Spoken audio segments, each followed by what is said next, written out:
morning to all of you. Today we are going to start a new chapter, that is soil degradation. Soil degradation जैसे कि आपके syllabus का तीसरा unit है जो 10 marks carry करते हैं एग्ज़ाम पॉइंट ऑफ व्यू. उसमें सबसे पहला टॉपिक आज हमने डिस्कस करना है, that is soil composition and soil profile. First of all, what is soil? यानी soil होता क्या है ना? Soil क्या चीज़ है? अब ये देखने की कोशिश करो. देखिए, soil you can define it as a superficial cover of the this earth crust. Soil यानी ज़मीन का वो superficial cover of earth crust that support the growth of plants.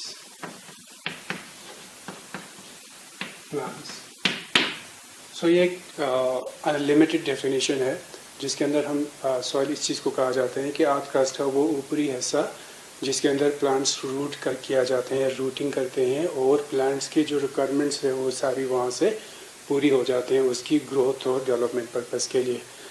तो उसको हम सॉइल कहा जाते हैं. जैसे कि यू कैन हैव दी जो मोस्टली टेरेस्ट्रियल इकोसिस्टम का यानी एक इम्पोर्टेंट पार्ट जो after cover of the soil.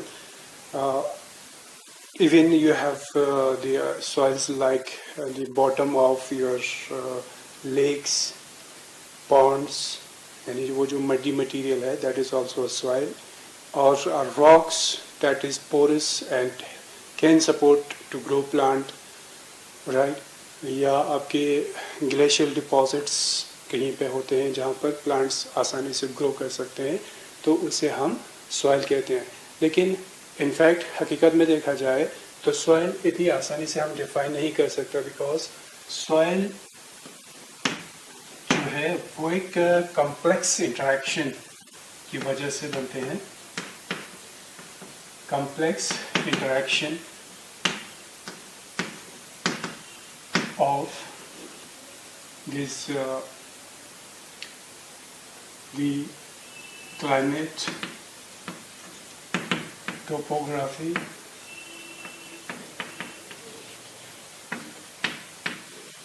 topography, and the biological effect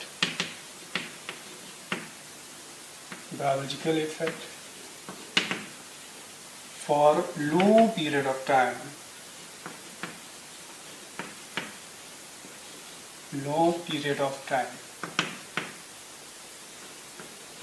यानी सॉइल जो है वो बनते हैं, बहुत एक लंबी प्रोसेस है जिसके अंदर एक कॉम्प्लेक्स इंटरेक्शंस इन सारी चीज़ों का, क्लाइमेट, टोपोग्राफी यानी the elevation of the land या इसकी यानी लैंड प्लेन है, हिली है, टेराइन कैसा है, वो सारे इन्फ्लुएंस करते हैं.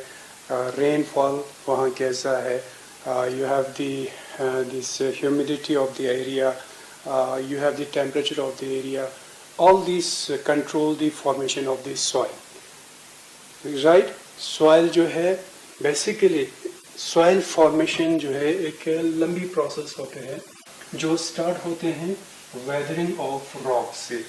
यानी कोई भी soil जो है बनते हैं first step उसके अंदर weathering of rocks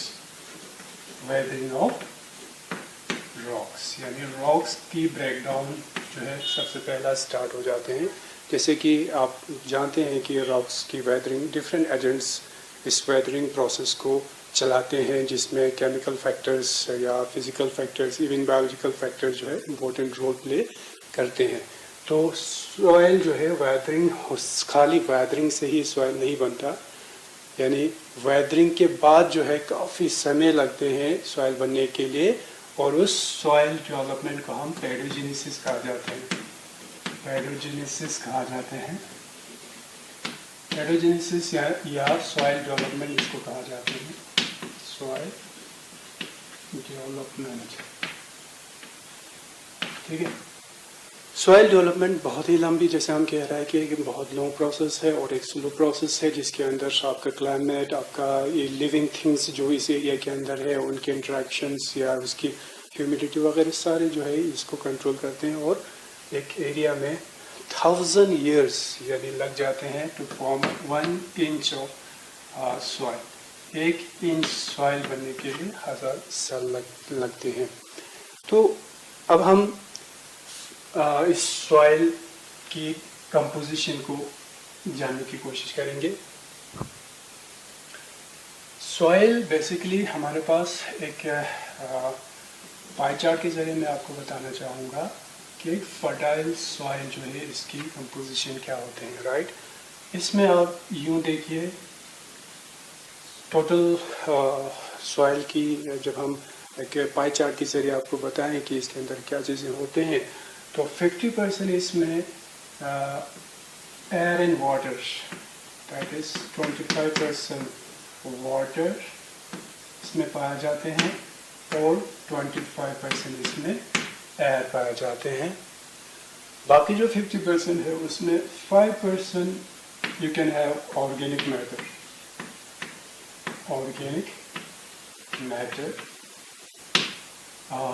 out of this 9% you can have the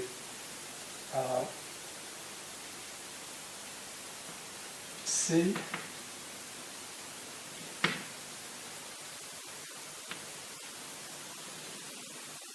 18% you can have clay, and 18% you can have the sand. एक लूम सॉइल इसको कहा जाता है, इनफैक्ट टेक्सचर के बेस पे इसको हम लूम सॉइल कहते हैं। तो एक लूम सॉइल ज़्यादा फर्टाइल माना जाते हैं, जिसके अंदर ख़ास एक टेक्सचर्स पाए जाते हैं, यानी 25% वाटर इसमें पाए जाते हैं, 25% air, 18% clay, 18% sand, 9% silt and this 5% organic matter. तो ये पाई चार्ट के ज़रिए आप इवन समझ सकते हैं कि एक फर्टाइल सॉइल की कंपोजिशन क्या हो सकते हैं। लेकिन हम इस चीज़ को बहुत डिटेल में हम इसको डिस्कस करेंगे कि सॉइल की क्या कंपोजिशन होते हैं। फर्स्ट ऑफ ऑल इसके जो मेजर कंपोनेंट्स है, सबसे इम्पोर्टेंट कंपोनेंट्स है, वो है mineral particles. Mineral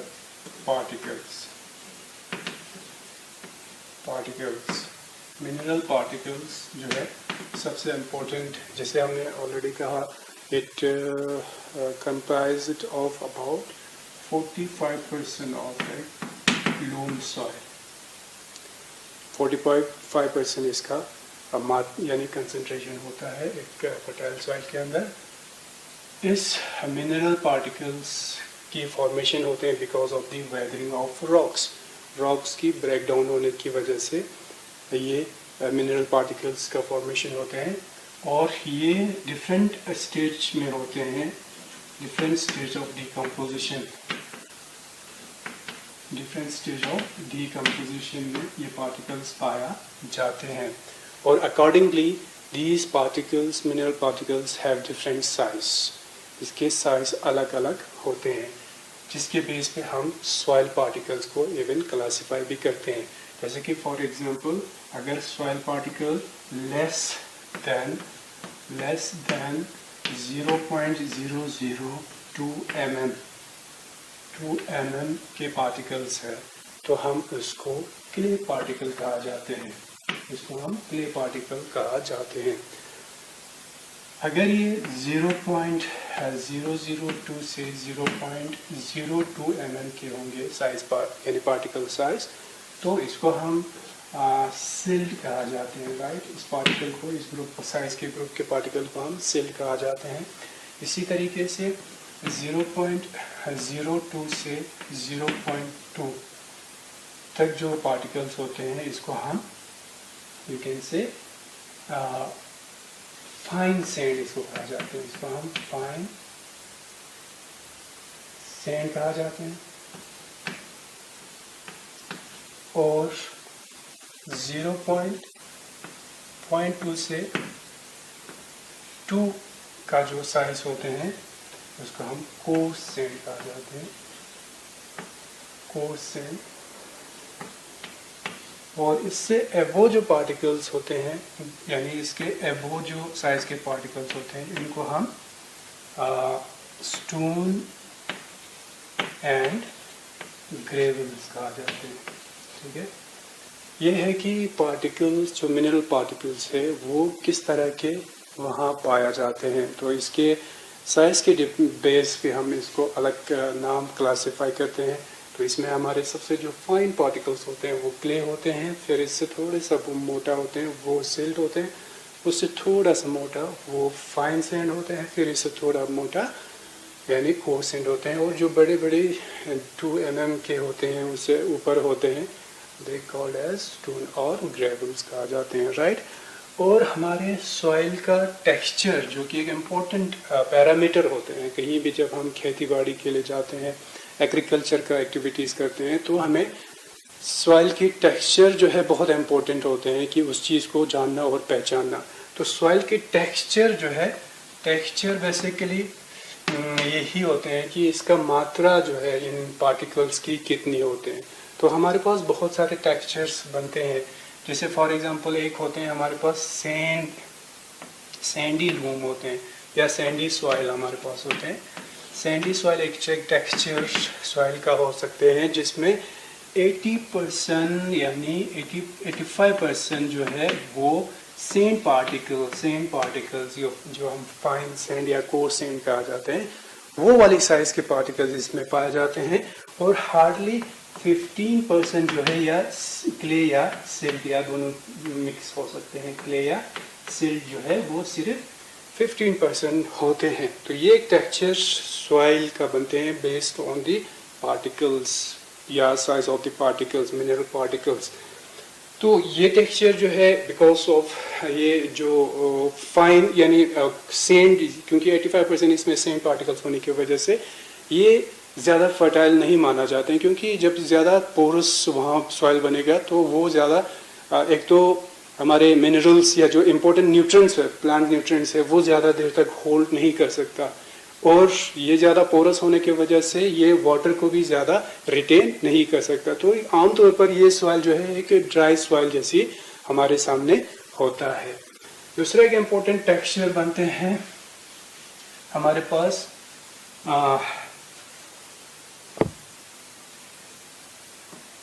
Sandy loom. Sandy loom और एक टेक्सचर है जिसमें 75% हमारे पास सैंड होते हैं एंड 25% यहाँ पर क्ले एंड सिल्ट पाए जाते हैं। तो सैंडी सॉइल से सैंडी लूम थोड़ी सी यानी उसमें या ये चीज़ें पानी रिटेंशन या न्यूट्रिएंट्स का प्रेजेंट होना थोड़ा सा इसमें पाया जाते हैं। लेकिन जो सबसे बेस्ट हमारे सॉइल टेक्सचर होते हैं वो लूम सॉइल होते हैं। लूम सॉइल के अंदर जो है 50% जो है सैंड होते हैं, सैंड पार्टिकल्स 50% होते हैं, और जो 50% है उसमें अप्रॉक्सीमेट 18% क्ले पार्टिकल्स होते हैं एंड 18% इसमें सिल्ट पार्टिकल्स होते हैं, और rest of the 9% you have the this organic matters, 5 to 9% organic matters होते हैं। तो इसे हम क्या कहा जाते हैं, लूम सॉइल कहा जाते हैं। लूम सॉइल फर्टाइल इसलिए माना जाते हैं कि जैसे कि हम देख रहा है कि सैंड का मात्रा उतनी ज़्यादा नहीं है, एक ये चीज़ है। दूसरा इसमें क्ले का खास, क्ले और सिल्ट का अच्छा खासा प्रोपोर्शन इसमें पाए जाते हैं, क्योंकि हम जानते हैं कि आपका जो न्यूट्रिएंट्स है प्लांट्स के लिए, जो अवेलेबल न्यूट्रिएंट्स होते हैं वो क्ले फॉर्म में होते हैं, इवन क्ले पार्टिकल्स के साथ एसोसिएटेड होते हैं, या क्ले साइज के ये मिनरल्स होते हैं, बहुत फाइन मिनरल्स होते हैं, न्यूट्रिएंट्स होते हैं जो इस क्ले पार्टिकल्स के साथ एसोसिएटेड होते हैं। तो इस वजह से यहाँ पर न्यूट्रिएंट्स का मात्रा भी बहुत ज़्यादा अमाउंट में पाए जाते हैं प्लांट्स के लिए। दूसरा, यहाँ पर एक तो ऑर्गेनिक मैटर्स ऑलरेडी इसमें अच्छा मात्रा पाए जाते हैं। ऑर्गेनिक मैटर्स का एक ख़ास खुसूसियत ये है कि इसकी वाटर होल्डिंग कैपेसिटी सबसे ज़्यादा होते हैं, यानी ये उतनी ज़्यादा पोरस भी नहीं होते हैं जैसे हमने सैंडी सॉइल में देखा, उसमें ज़्यादा पोरस होते हैं। इसमें इतनी ज़्यादा पोरस ना होने की वजह से इसकी वाटर रिटेंशन कैपेसिटी भी ज़्यादा होते हैं। ठीक है, तो हाँ, ये है कि सॉइल यानी मिनरल पार्टिकल्स सॉइल के अंदर क्या होते हैं। अब हम नेक्स्ट इसकी इम्पोर्टेंट कंपोजिशन यानी कंपोनेंट जो है वो है हमारे पास that is the water. Second important component is water, क्योंकि वाटर के बिना तो प्लांट्स ग्रो नहीं हो सकता, इसलिए कोई भी सॉइल जो है एक फर्टाइल सॉइल के अंदर वाटर का होना उतना ही ज़रूरी है जितनी दूसरी चीज़ें होते हैं। तो जनरली वाटर जो है सॉइल के अंदर डिफरेंट स्टेजेस में या डिफरेंट क्लासेस या डिफरेंट फंक्शनल वाटर होते हैं, यानी अलग अलग तरीके के वाटर वहाँ पाया जाते हैं। जब भी ख़ास तौर पर किसी सॉइल के अंदर जब वाटर का एंट्री होते हैं थ्रू दी रेनफॉल, है ना, आमतौर पर रेनफॉल के ज़रिए ज़मीन पे पानी पड़ते हैं, वाटर आते हैं, लेकिन उस रेनफॉल से क्या होता है कि रेनफॉल का जो वाटर है कुछ ख़ास मात्रा जो है वो ऊपरी ज़मीन के ऊपरी हिस्से से ही आगे मूव करना शुरू करते हैं, चलते आगे मूव करते जाते हैं, जिसको हम रन ऑफ कहा जाते हैं। यानी ये उस सॉइल के अंदर ज़्यादा देर तक नहीं रहता, वो जैसे ही रेन या हम वो इवन आप वाटरिंग करते हैं खेत को, उस समय भी कुछ ख़ास मात्रा पानी जो है वो आगे मूव कर जाते हैं, चल जाते हैं, और इससे हम रन अप कर जाते हैं और वो कहीं रिवर या लेक्स या इस तरह की वाटर रिजर्वर के अंदर ये चला जाते हैं। इसके बाद कुछ हिस्सा जो है वाटर वो इवापोरेट भी हो जाते हैं, इवापोरेट यानी भाप बन के चला जाते हैं, और कुछ ख़ास हिस्सा यानी सीपेज यानी पर्कुलेट या सीपेज हो जाते हैं, ज़मीन के अंदर नीचे चले जाना शुरू कर जाते हैं, और वो सारे वाटर प्लांट्स के लिए अवेलेबल नहीं होते। हालांकि यहाँ भी डिफरेंट वाटर क्लासेस होते हैं। इस सीपेज वाटर के अंदर भी कुछ वाटर को हम ग्रेविटेशनल वाटर कहा जाते हैं। ग्रेविटेशनल वाटर वो वाटर है जो यानी ग्रेविटी नीचे की तरफ पुल कर जाते हैं, और ये कहाँ पहुँच जाते हैं, आपके ग्राउंड वाटर में चला जाते हैं या टेबल वाटर में चला जाते हैं। और एक वाटर होते हैं जिसको हम हाइग्रोस्कोपिक वाटर कहा जाते हैं। हाइग्रोस्कोपिक वाटर जो है ये अवेलेबल वाटर भी कहा जाते हैं। क्यों?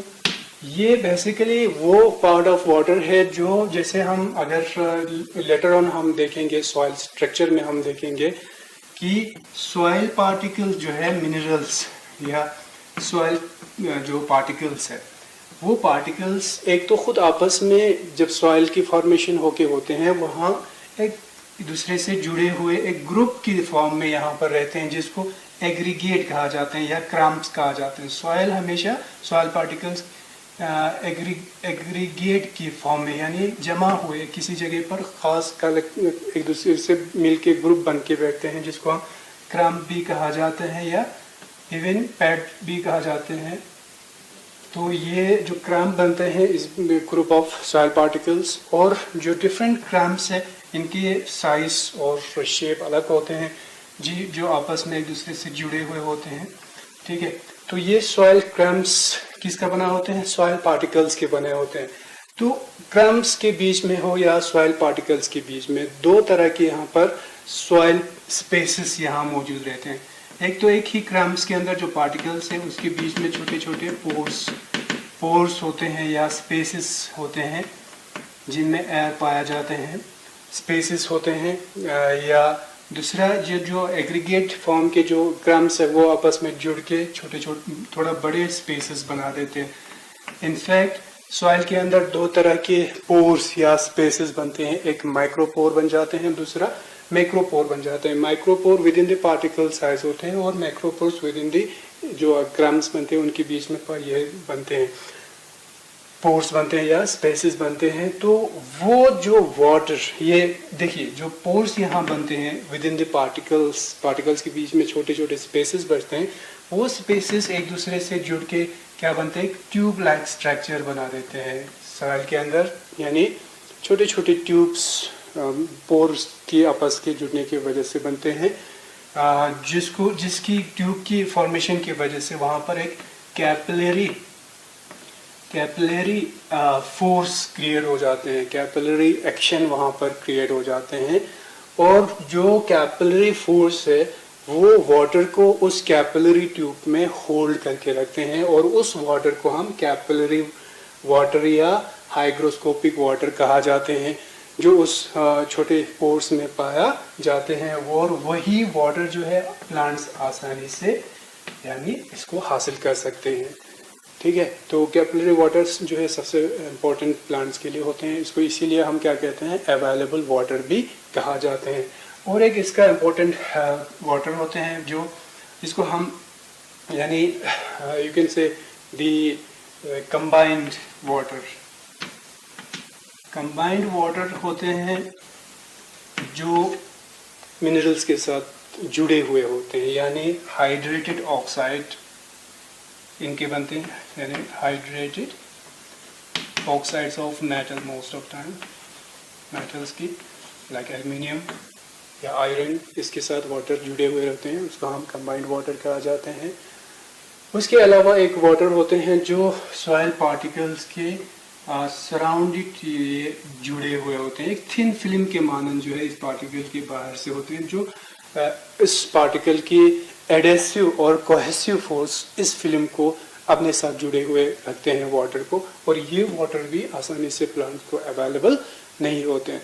तो जहाँ तक वाटर का सवाल है, वाटर जब ज़मीन में चला जाते हैं तो उसका खास हिस्सा रन अप के लिए चला जाते हैं, कुछ खास हिस्सा एवापोरेट हो जाते हैं, और जो रिमेनिंग पार्ट है वो सीप हो जाते हैं। और रिमेनिंग पार्ट में सारे वाटर जो है प्लांट के लिए अवेलेबल नहीं होता, उसमें कुछ सीधा नीचे चला जाते हैं, ग्रेविटी उसको पुल करके ग्राउंड वाटर तक या वहाँ चला जाते हैं टेबल वाटर में। वहीं पे कुछ वाटर वहाँ होल्ड करते हैं because of capillary action. Capillary कब बनते हैं, जब ये पोर्स जो वहाँ स्पेसेस, छोटे छोटे स्पेसेस या पोर्स वहाँ पाए जाते हैं, वो एक दूसरे से जुड़ के एक छोटी जो माइन्यूट ये कैपिलरी ट्यूब जैसी बन जाते हैं। वही कैपिलरी एक्शन फोर्स जो है उस वाटर को होल्ड करते हैं, और कुछ वाटर सॉइल यानी उसका एक कवर करके एक थिन फिल्म बन के कोहेसिव फोर्स और एडेसिव फोर्स इसको अटैच करके रखते हैं, और एक कुछ वाटर हिस्सा जो है वो डायरेक्टली जुड़ते हैं किसके साथ, ऑक्साइड्स ऑफ मेटल के साथ, जो हाइड्रेटेड फॉर्म में चला जाते हैं। तो ये है कि वाटर सॉइल के अंदर कैसे होते हैं और क्या होते हैं। इसके बाद हमारे पास इम्पोर्टेंट जो दूसरा पार्ट है वो है आपका एयर। और जो इम्पोर्टेंट इसका हिस्सा है सॉइल का वो है एयर। जैसे कि हम जनरली हम देखें जो, तो हमें लगता है कि एयर जो है सिर्फ ज़मीन के बाहर ही पाए जाते हैं, एटमॉस्फेयर जिसको हम कहते हैं, लेकिन सॉइल में भी जो है सॉइल का अपना एक इम्पोर्टेंट एटमॉस्फेयर पाए जाते हैं।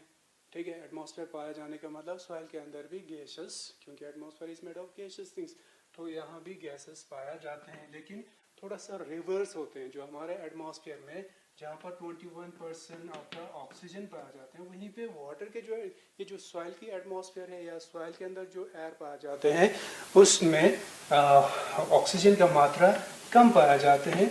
वहीं पे एयर में जो कार्बन डाइऑक्साइड है उसका ज़्यादा कम मात्रा पाए जाते हैं, वो ज़्यादा मात्रा पाया जाते हैं, ग्रेटर अमाउंट में पाया जाते हैं। ठीक है, इसका थोड़ा रिवर्स है। इसके अलावा दूसरे गैसेस भी सॉइल के अंदर पाया जाते हैं। तो ये जो गैसेस है ये ख़ास तौर पे सॉइल में, जैसे सॉइल की जो लिविंग पार्ट है उसके लिए और या उससे ख़ास तौर पर बनते हैं, क्योंकि वहाँ पर जो माइक्रोफ्लोरा और फौना है वहाँ पर ऑक्सीजन अगर नहीं हो तो वो सरवाइव नहीं कर सकता। इसी तरह से कार्बन डाइऑक्साइड ज़्यादा अमाउंट में इसलिए बनते हैं क्योंकि वहाँ पर जो रेस्पिरेशन होते हैं वो रेस्पिरेशन की वजह से ज़्यादा कार्बन डाइऑक्साइड का मात्रा वहाँ पर बनते हैं। ठीक है, तो ये है कि वाटर जो एयर क्या होते हैं, वहाँ एयर कैसे पाए जाते हैं। तो नेक्स्ट हमारे पास है इसके अंदर ऑर्गेनिक मैटर। जो थर्ड हमारे पास एयर है एंड फोर्थ इसका इम्पोर्टेंट कंपोजिशन है वो है organic matter. Organic matter that's originate यानी वो कहाँ से आते हैं, फ्रॉम द लिविंग पार्ट्स, यानी लिविंग थिंग्स से लाइक द प्लांट्स और एनिमल्स, उसके डेड पार्ट्स होते हैं that we call as organic matter. तो अभी हमारे पास समय नहीं है, इंशाल्लाह we will carry from next day. Thank you.